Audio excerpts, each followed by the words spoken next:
With rumors of the T-Mobile Arena being booked for June for a potential fight between Conor McGregor and Floyd Mayweather in Las Vegas, we've gotten to a point where I think, as a lot of us MMA fans can probably attest to, it's getting a little bit annoying to constantly hear about this Conor and Floyd fight, yet you never hear about a date. You never hear about what the rule set's going to be, what each of them are going to be getting paid, who's going to be promoting it, whether it's going to be the money team, the UFC, a combination of both. If so, who's promoting it, what percentage of it.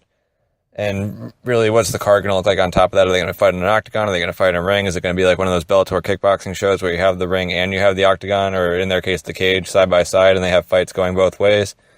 A lot of questions on it, and it's getting to the point where it's getting really frustrating. I feel like I've kind of turned a corner on this. For a while, it was just one of these things to me where it's like, this just isn't going to happen. You have too big of egos on each side. You don't want... On Floyd's side, he doesn't want to lose. He's got a 49-0 record. He's going to make everything in his favor. He's going to see himself as the A side, which he probably is the A side, especially for a boxing match. And he's going to want a lot more money a lot larger percentage of money, no less, than Conor's going to get, and Conor wouldn't agree to that. But I think at this point, I've gotten to the point where I think this fight is already, if the terms aren't already set, it's kind of determined that it's going to be made. One of the things that I'm noticing a lot, and I think is really brilliant on their part, is that even though this fight hasn't happened, it's been heavily promoted through press. The PR on this has been fantastic. They've constantly been in the news. Like every couple of weeks when you stop hearing about it, something new comes up that's minor and it brings the talks back. You're hearing about it on ESPN. You're hearing about it on a lot of the MMA sites, on the boxing sites, a lot of mainstream sites on top of that. This is something that keeps coming up, and for them, it's more hype that's being built towards a fight that hasn't even been booked yet. So once it finally does get booked, you've already got all this hype that's been built up without them really having to pay all that much to get it.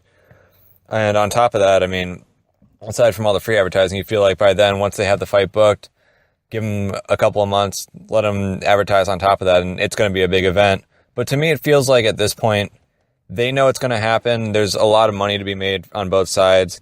And whatever the little story you hear between now and then is, whether it's like, oh, maybe it's going to be September, maybe it's June, maybe it's going to be at the T-Mobile Arena. All this really is it's free promotion that they're getting in the meantime, but this fight's going to happen. It's going to happen soon. Conor McGregor, again, love watching him MMA. I hope that if he does take a boxing match, that if things start going poorly, maybe he gets himself disqualified by doing some MMA stuff. Maybe he throws a spinning kick at Floyd. Maybe when Floyd likes to clinch up when you start to corner him, maybe Conor trips him or throws some elbows at him just for the sake of it. That'd be kind of fun to see, but it looks like this fight's going to happen. I'm under the impression and under the strong impression right now that every little piece of news that you hear between now and then is really just promotion.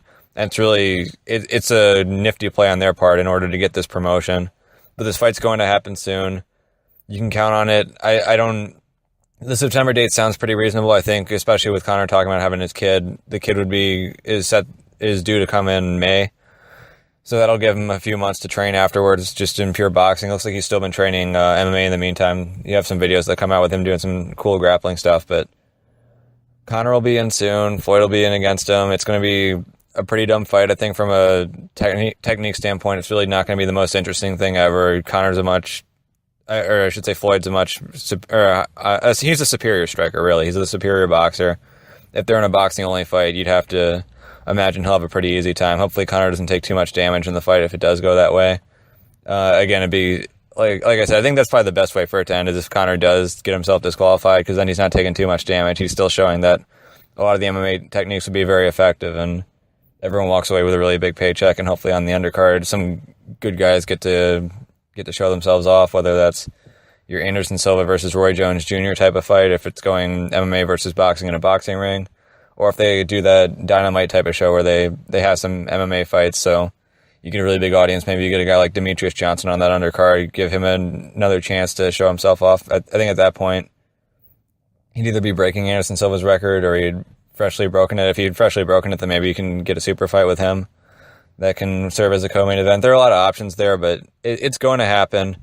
Between now and whenever that fight's officially booked, you might as well just assume that it is free promotion that you're hearing when it's a little story, whether it's in regards to a venue being booked or terms being close or anything to that effect. It's just essentially free promotion for them. They're using the PR really well, and they're getting on a lot of big mainstream networks doing so.